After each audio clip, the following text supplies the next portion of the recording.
Hello and welcome to the show. Good to have your company. Today, another chance to hear from a Welsh performer who shot to fame in 2007 after appearing on The X Factor.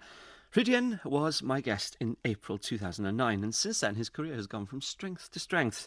When we met up, I began the chat by asking how he was. I'm really, really well, thanks, Alan. I seem to see you more than my wife at the moment. I think this is the third time in very close succession. Yeah, it is. It's just I'm enjoying your company. Well, listen, I'm looking forward to our chat. Let's start with music. This is my first choice for you. See what you make of it. I hope you're happy. I hope you're happy now. I hope you're happy how you hurt your cause forever. I hope you think you're clever. I hope you're happy. I hope you're happy too. I hope you're proud how you would grovel in submission to feed your own ambition. So though I can't imagine how, I hope you're happy right now. Elfie, listen to me. Just say you're sorry. You can still be with the wizard. What you've worked and waited for. You can have all you ever wanted. I know, but I don't want it. No, I can't want it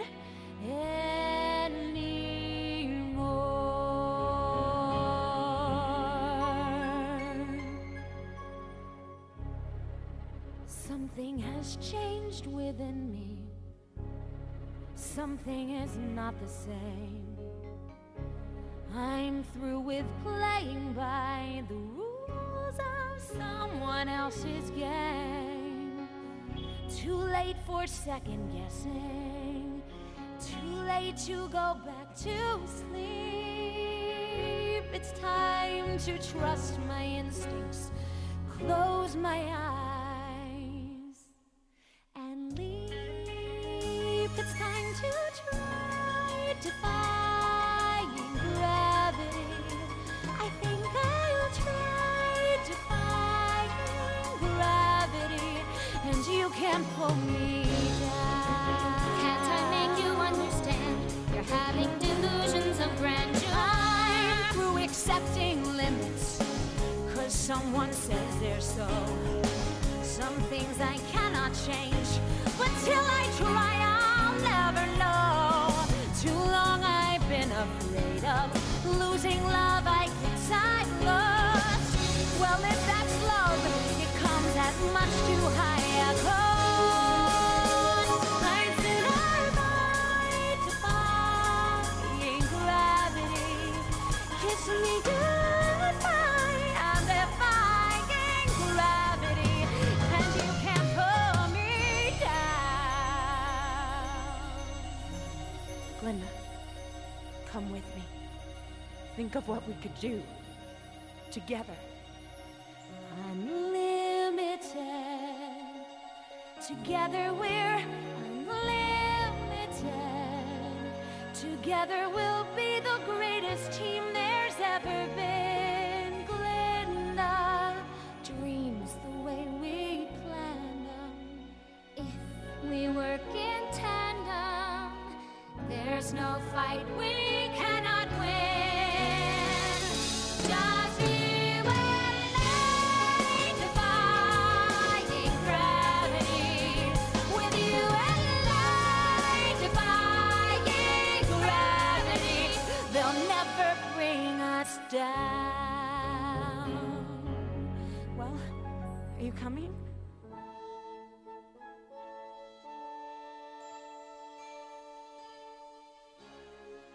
I hope you're happy now that you're choosing this. You too. I hope it brings you bliss. I really hope you get it and you don't live to regret it. I hope you're happy in the end. I hope you're happy, my friend.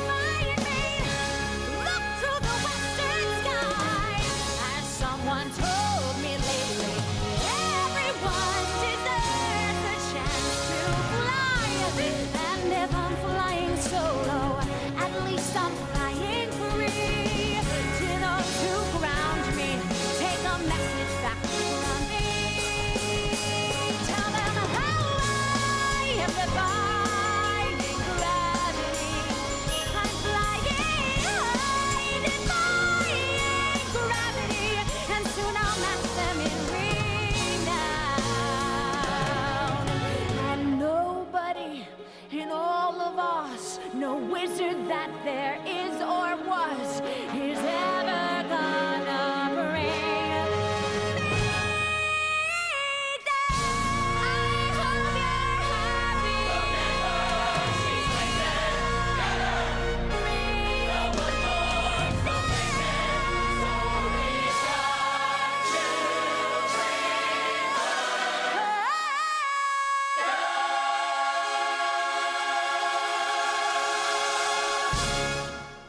Idina Menzel there with Defying Gravity from the Wicked musical. Good choice, Wicked. Alice. Oh, good. Very good choice. I know that you've sung with her, haven't you? Yes, I was fortunate to meet her last year at a gig in Hyde Park I did for Andrew Lloyd Webber, and I approached her and asked, I said, I would love to sing a duet with you.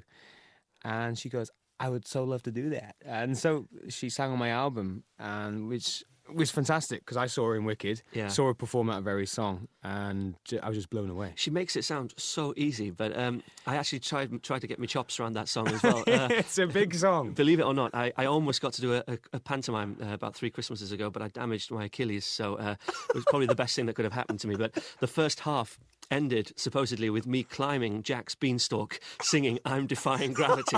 It was a comic moment because the beanstalk was basically a rope with leaves tied to it, and so the rope would be moving around like mad as you're trying to sing that song, which needs all the support you can muster, really, because it's a big belt. But it is. Yeah. Anyway, we're not here to talk about me. We're here to talk about you. When did you start singing? I started singing actually, and this is a true story. When I heard you. Right. I'm not going to even mention the song. Everybody knows what the song was. I think I know where you're going there, yes. And I was about 3 years old. So around about 3 or 4, I used to get up at home and sing your song. So you were my actually very first vocal inspiration. True story. Wow. So yeah, and then I started to compete in Eisteddfods around the country, and I did pretty well in those. Went off singing though when I got to about 11, because that was when I entered secondary school, and I wanted to concentrate purely on rugby because that was my passion at the time. Yeah, you were quite a strong lad, weren't you? Yes, I was. I've still got my moves going on here, but I did a lot of training in the gym. My dad bought me a gym when I was 13, which is kind of not what you should do because your bones aren't even fully developed, and so you don't want to stunt your growth. But he bought me a gym.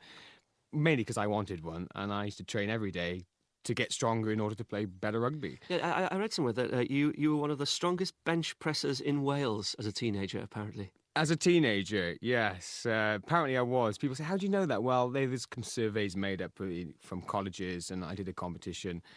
Yeah, I benched, I think, 180k. Can't do that now. That's incredible. But I can't do that now, so don't ask me to do it. So rugby was the massive passion then, more so than singing, you'd say? Initially, I would definitely say so, yeah. Although I was talented with singing growing up as a schoolboy, I wanted to play rugby for Wales. I guess many young lads in Wales want to play for their country. Sure. And my dad was extremely supportive, and I played for good clubs, went to Llandovery College, that at the time specialised in rugby.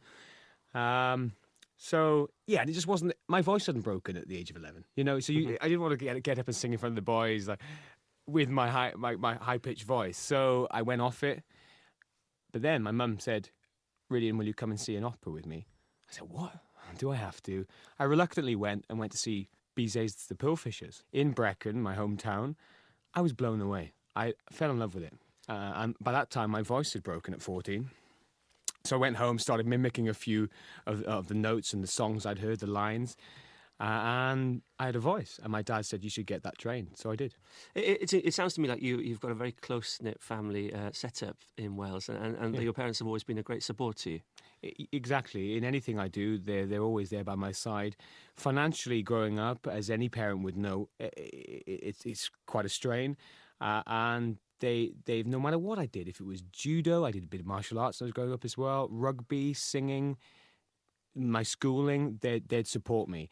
And I think that's important. If you want to pursue a career in singing, especially in the arts, you need a supportive family. So was there a conscious decision to be made then that, the rugby is not going to happen, so I'm not going to carry on playing it and I'm going to follow the singing path?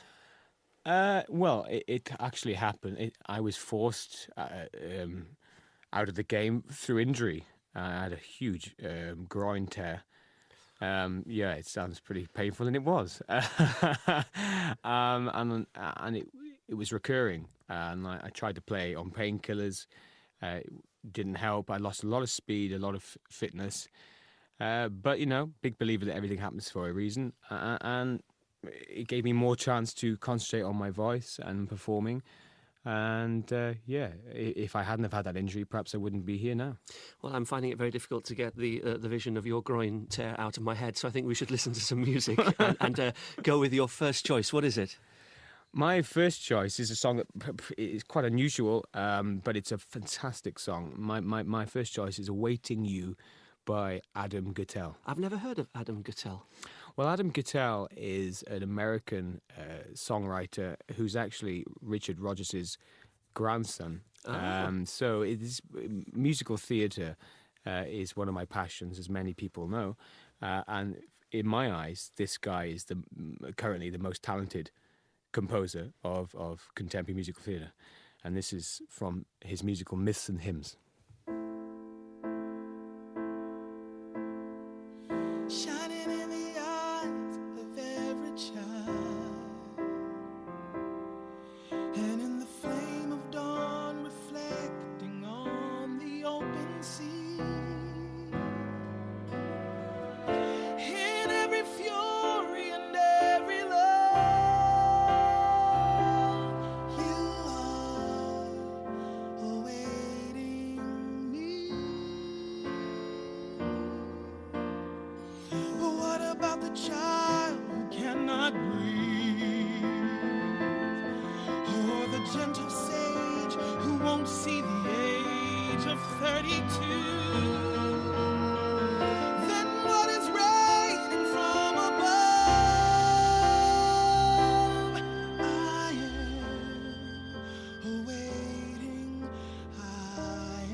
That's Adam Cattell's music from the show Myths and Hymns, a new one on me, a choice of my special guest today, Rhydian Roberts.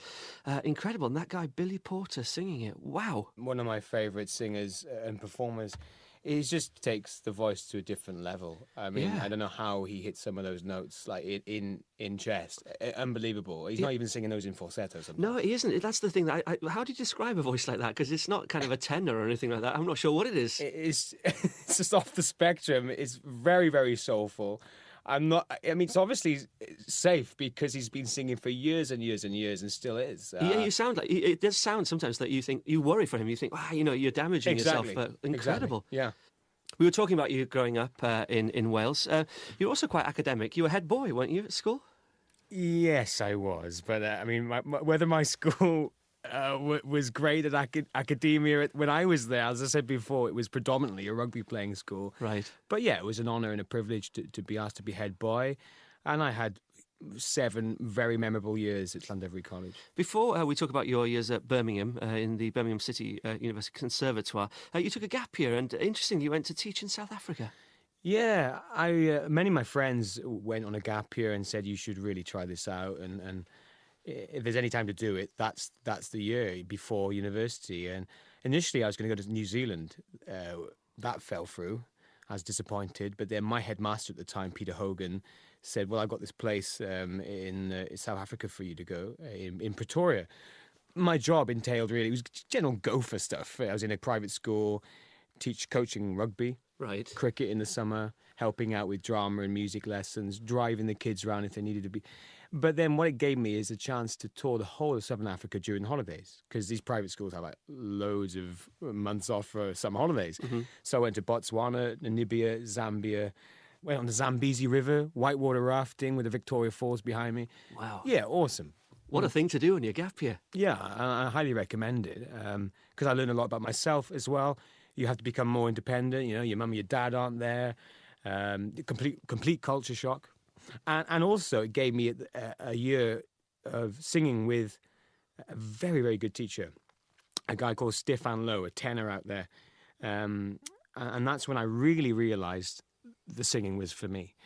Because I'd finished college, I'd finished my academic work, rugby had finished. During this gap year, my time off, I was in the practice rooms working on my voice. And I recorded a little album out there. Yeah, Really? true. Which I'm not going to give you Shucks. because it's really embarrassing. But I was hungry to experience the studio, the whole kind of going in, making your own record. I had time to do it. Got my musicians in, worked with the producer, and I really enjoyed the process, which gave me the desire to want to be a recording artist for real. So let's talk about Birmingham. What was that like?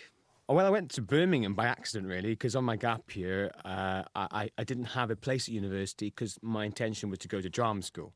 But then to get into those colleges, you need to audition and then get recalled. Pretty expensive because I was living in South Africa. I'd had to fly back all the time, so I didn't. My brother said, go to a red brick university. And so Birmingham gave me an unconditional to go there.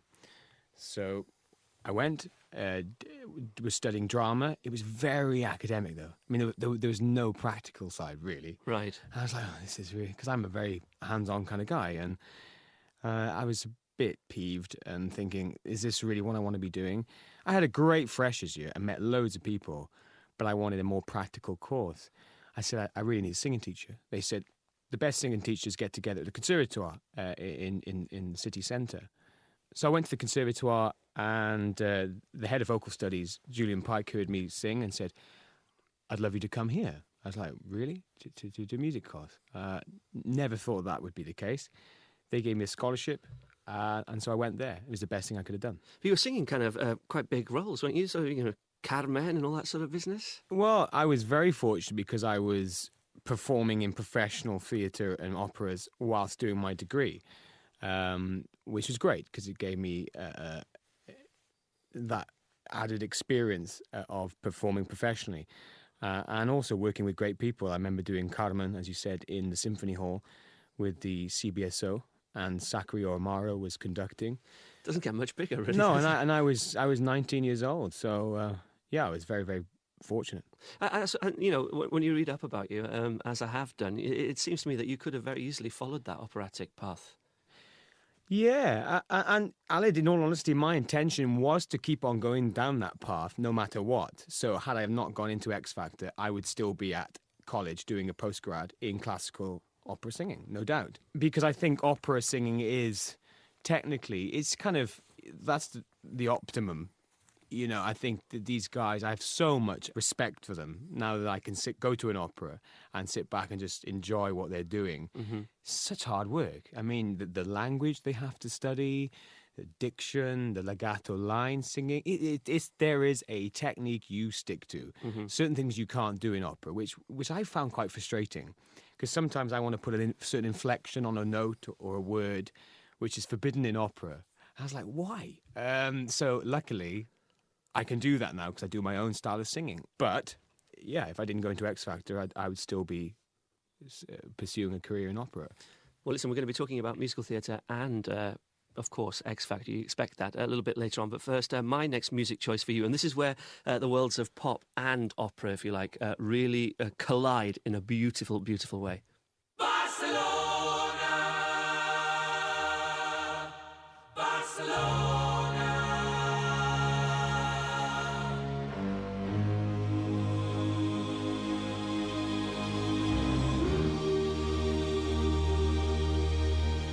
Barcelona, Barcelona,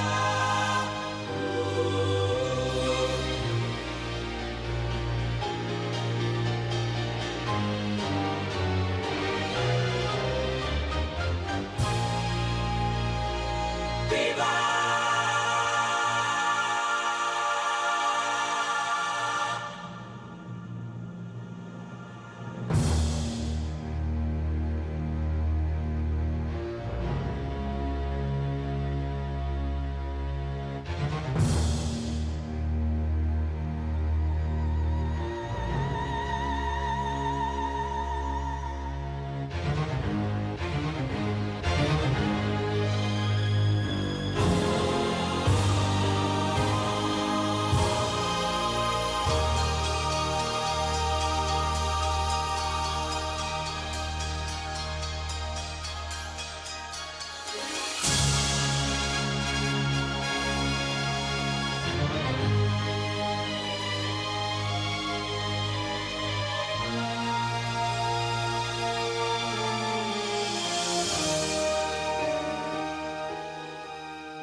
This perfect dream.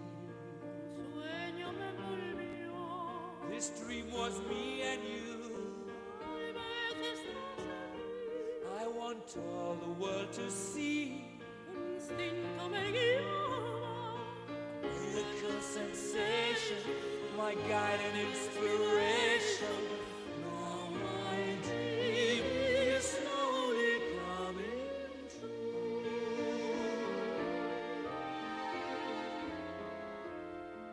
Wind is a gentle breeze.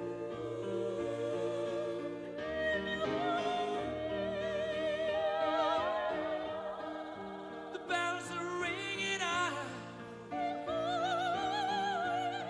They're calling us together, guiding us forever. Wish my dream would never go away.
It's BBC Radio Wales. I'm Alan Jones. My guest today is the one and only Rhydian. Don't need a surname. Barcelona, Freddie Mercury, Montserrat Caballé. My choice for you. You're smiling, so... I just think you've chosen one of the best songs ever. Everything about that song is phenomenal. There's so much energy and power in it, I think. Yeah. And I love the fact that, you know, this stuffy kind of operatic world allowed... you know, one pop man to come in, and it was the ultimate pop man, if you like. Freddie Mercury, who had such a phenomenal voice anyway. Yeah, but I remember the Olympics in Barcelona in '92, and that was like the anthem for the Olympics. And just the hairs on the back of my neck were standing, because I mean that, when you see them perform it live, was amazing. Just before the music, we were talking about the fact that you could have followed a path into opera. You didn't. You went the kind of musical theatre way to start with. You left college and started auditioning. Even, I didn't know this, but even for the Any Dream Will Do show. I did do Any Dream Will Do. I just thought that year for me, 2007, was the year to try everything. And I got down to the last 20, Joseph School and everything, and I thought, well, I have a chance. But there was this guy, Lee Mead, and we all knew that he was going to win. Right. It was obvious. Right. Well, even then, really. Even then. And you know what, Alan? It was a good thing that I didn't enter the live shows, because I wouldn't have gone into X Factor, because they kind of overlapped auditions and stuff. So, again, things happen for a reason. Mm-hmm. One door closes, another opens. And so then came X Factor. But listen, before we talk about that, let's have some more music straight away. Your choice. Yeah, this next song is The Voice Within by Christina Aguilera. Right, why have you chosen this? Because I'm a huge Christina fan. I think performance and her live vocals are just incredible. This voice is very, very beautiful, amazingly sung, and I love the video, the simplicity to it.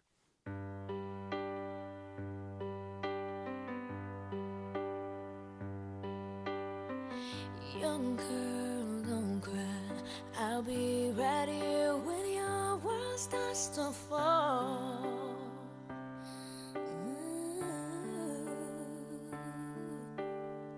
Young girl, it's alright. Your tears will dry. You'll soon be free to fly. Ooh, when you're safe inside your room, you tend to dream of a place where nothing's harder than it seems. No one ever wants or bothers to explain of the heartache life can bring and what it means when there's no one else. Look inside yourself like your oldest friend. Just trust the voice within, then you'll find the strength that will guide your way. You'll learn to begin to trust that voice within.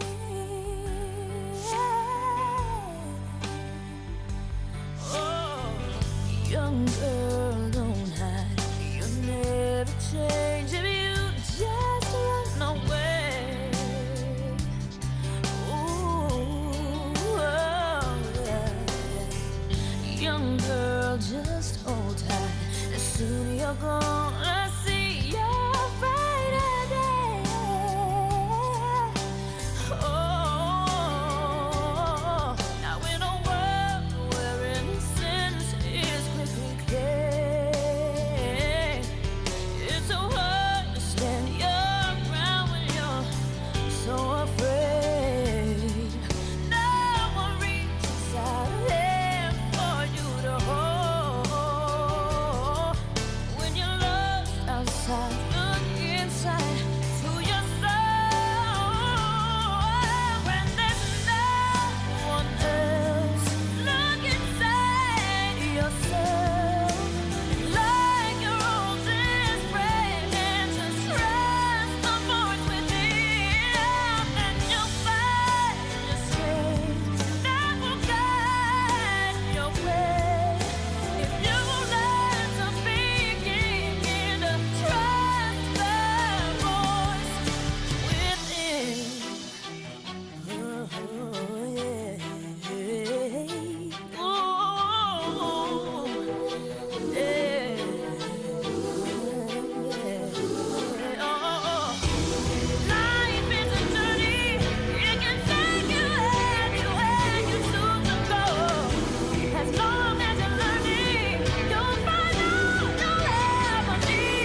Christine Aguilera, the voice within the choice of my guest today, Rhydian Roberts. Well, she's phenomenal, isn't she? Yeah, absolutely phenomenal. And, you know, I often get asked in interviews, do you want to, if you had to duet with somebody, who would it be? Yep. And she's on top of the list. I think she's incredible. I don't know why she doesn't sing more than she does, really. Yeah. I suppose she doesn't have to now. I don't know. She's also a mother, I think, isn't she? Yeah, she's recently got married as well, but still phenomenal. And she'll come out of retirement for you, don't you worry? I hope so. Let's talk about X Factor. How did it all start? Well, it started with, again, the 2007 year for me was that year of entering everything I possibly could, because I knew I was coming to, my degree had finished. And so I got my degree, kept my parents happy and all that, and got under my belt. And I thought, why not audition for X Factor? Why not give it a stab? And started off with an application form you fill in, send it away, then they say, right, come back for an audition that you do in front of the production team. So the first 3 auditions, you don't get to see Cowell. They were some of the hardest auditions ever. I had to queue up for like 4 hours with, I mean, some incredibly interesting people, as you could imagine. Yeah.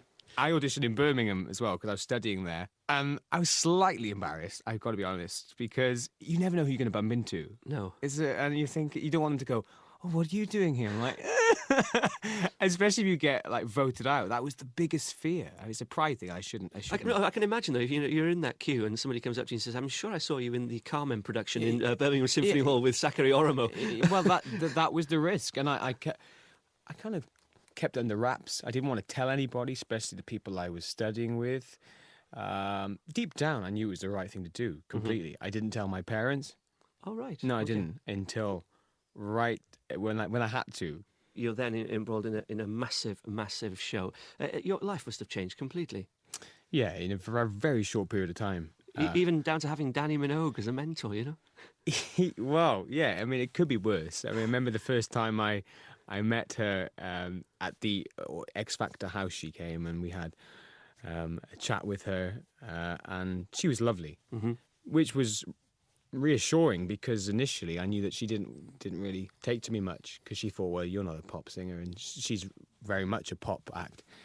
But we got on really well, as I did with all the judges, actually. Sharon wasn't very nice to you sometimes, though. Well, apparently so. I mean, this is the thing. It's a pantomime. Off camera, we get on fine, and I've since become friends with Kelly as well. So. Right.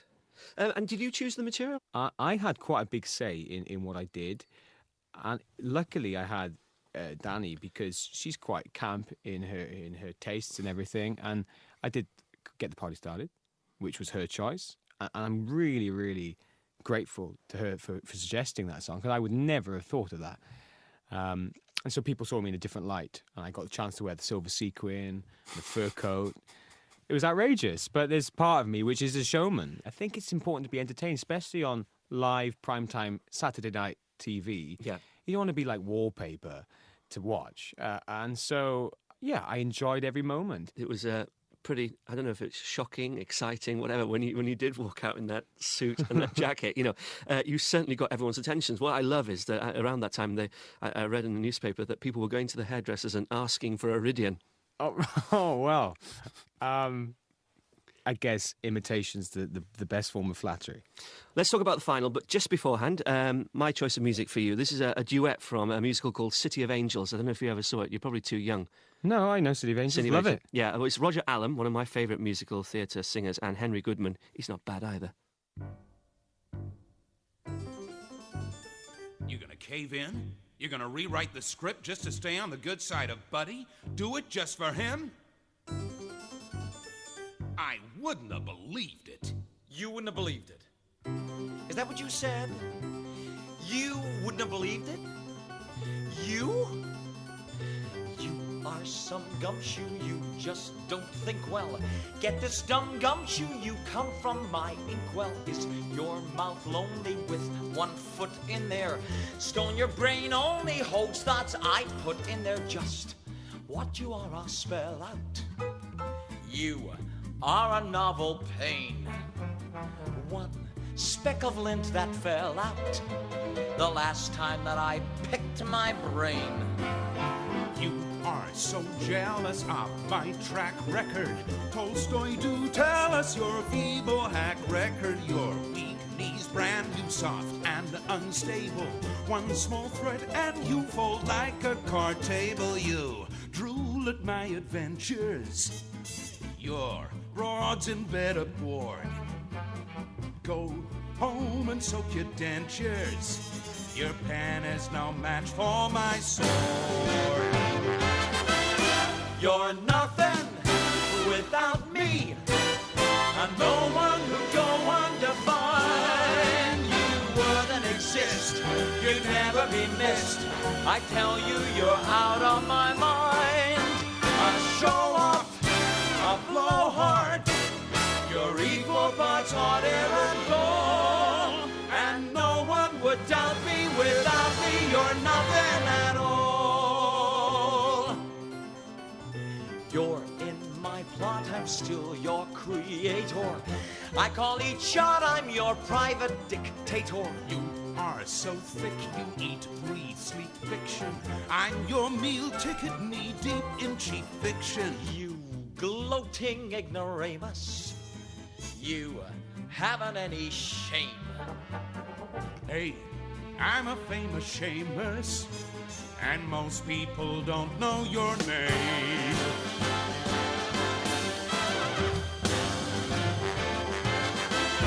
You're nothing without me. Without me, you just disappear right into thin air, and no one would care or notice you ever were here. A puppet, an upstart, a loser who's destined to fall. I'm everything you always wanted to be. Let's deal with the issue. You wish you were me. You're nothing without me. Without me, you're nothing at all.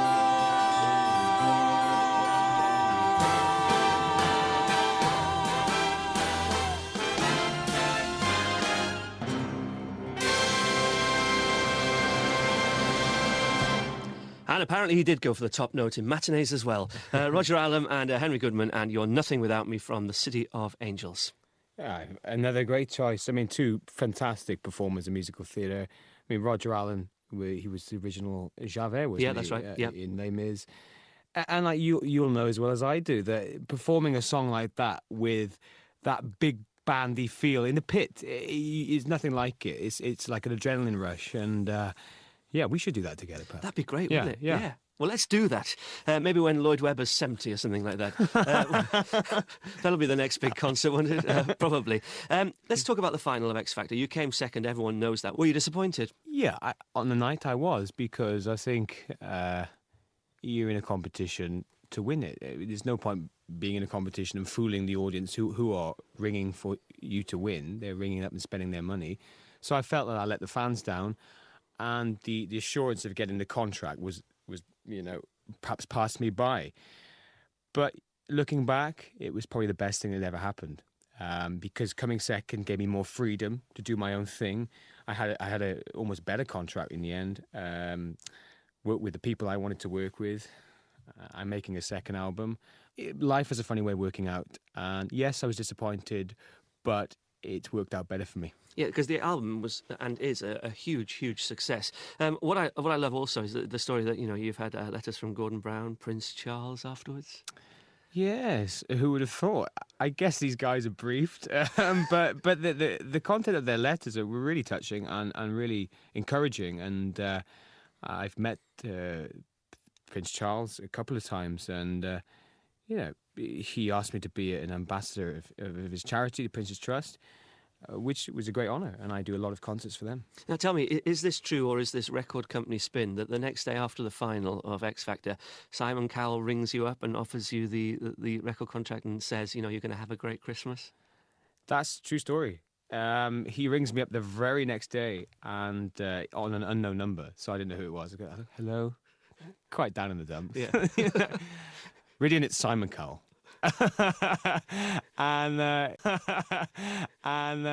he just told me that he thought I was very unfortunate not to have won, and he was very complimentary and says, I'd love to offer you a contract and make you Christmas a happy one, and he did.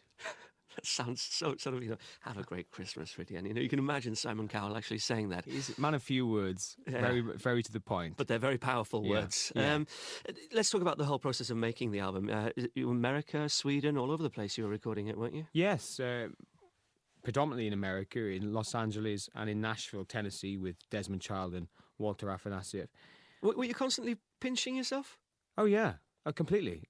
To be in a room with Walter Afanasieff writing and working on songs on the same piano that he wrote Hero, it's like he's a big shot in music, in composition terms and as a producer. And he's worked with Michael Jackson, Andrea Bocelli, in the same room that I was in. And I was just like new to it all. But we got on really well. He really gets my voice. He wrote a beautiful song for me on my album called There Will Be a Time. Same with Desmond Child in Nashville. This guy's worked with Meatloaf on Bat Out of Hell. He wrote Living on a Prayer for Bon Jovi, worked with Cher. And they really get an added respect out in America because they associate you with Simon Cowell out there, who is God in their eyes.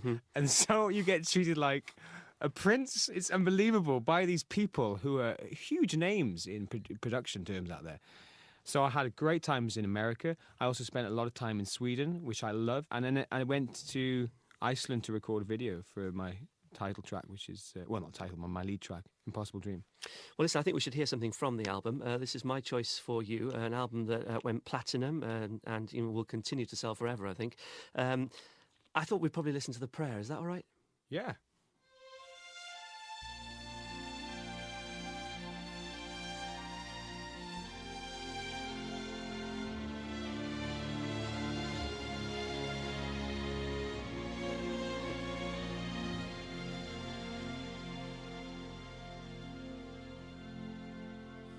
I pray you'll be our eyes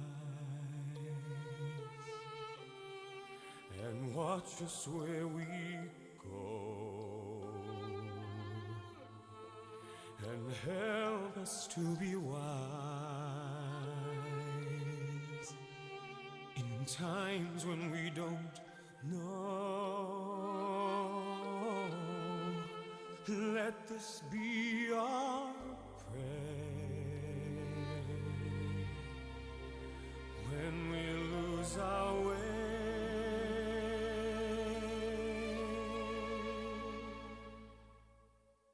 Lead us to a place, guide us with your grace, to a place where we'll be safe.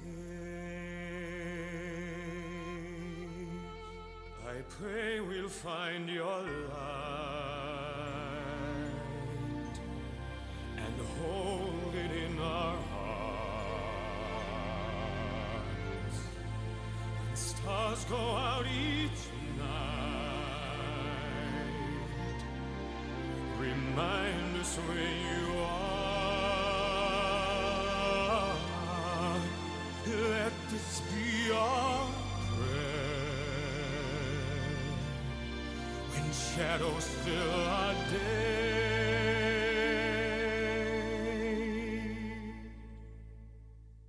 Lead us to a place, guide us with your grace, give us faith so we'll be safe.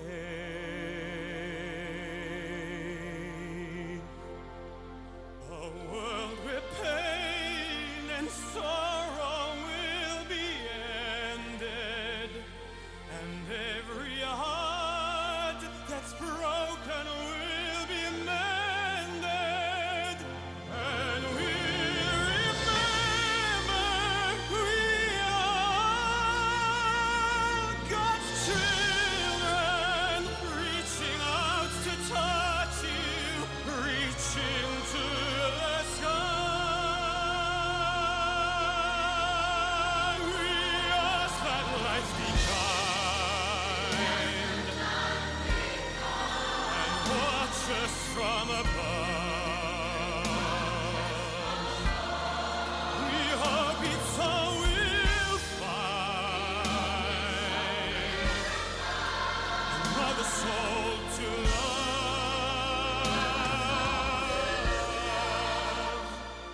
this be our prayer.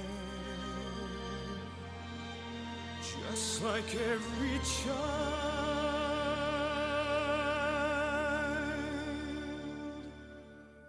needs to find a place, guide us with your grace, give us faith so we'll be saved. Needs to find a place, guide us with your grace,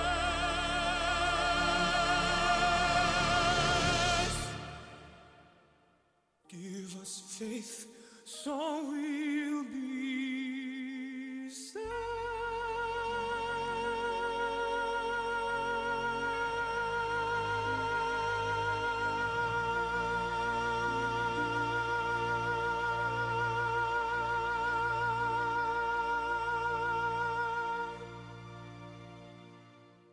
Such a wonderful piece of music, The Prayer, performed by Rhydian, who was my guest in 2009. Well, let's end with a track from his latest CD, which came out just a few months ago. Until next week, bye-bye.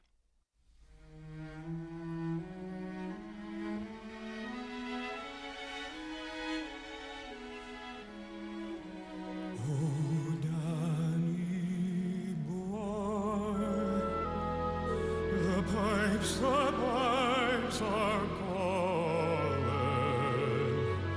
from glen to glen and down the mountain side.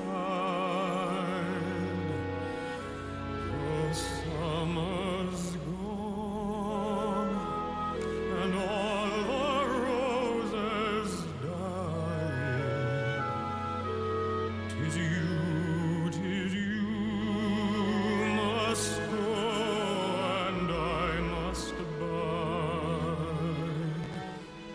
But come ye back when summer's in the meadow. Oh, when the valleys are strewn with snow, 'tis I'll be in the sunshine or in the shadow. Oh, Danny boy, I love you so.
Rhydian performing Danny Boy. The programme's now available to download. Just go to the Radio Wales website for details.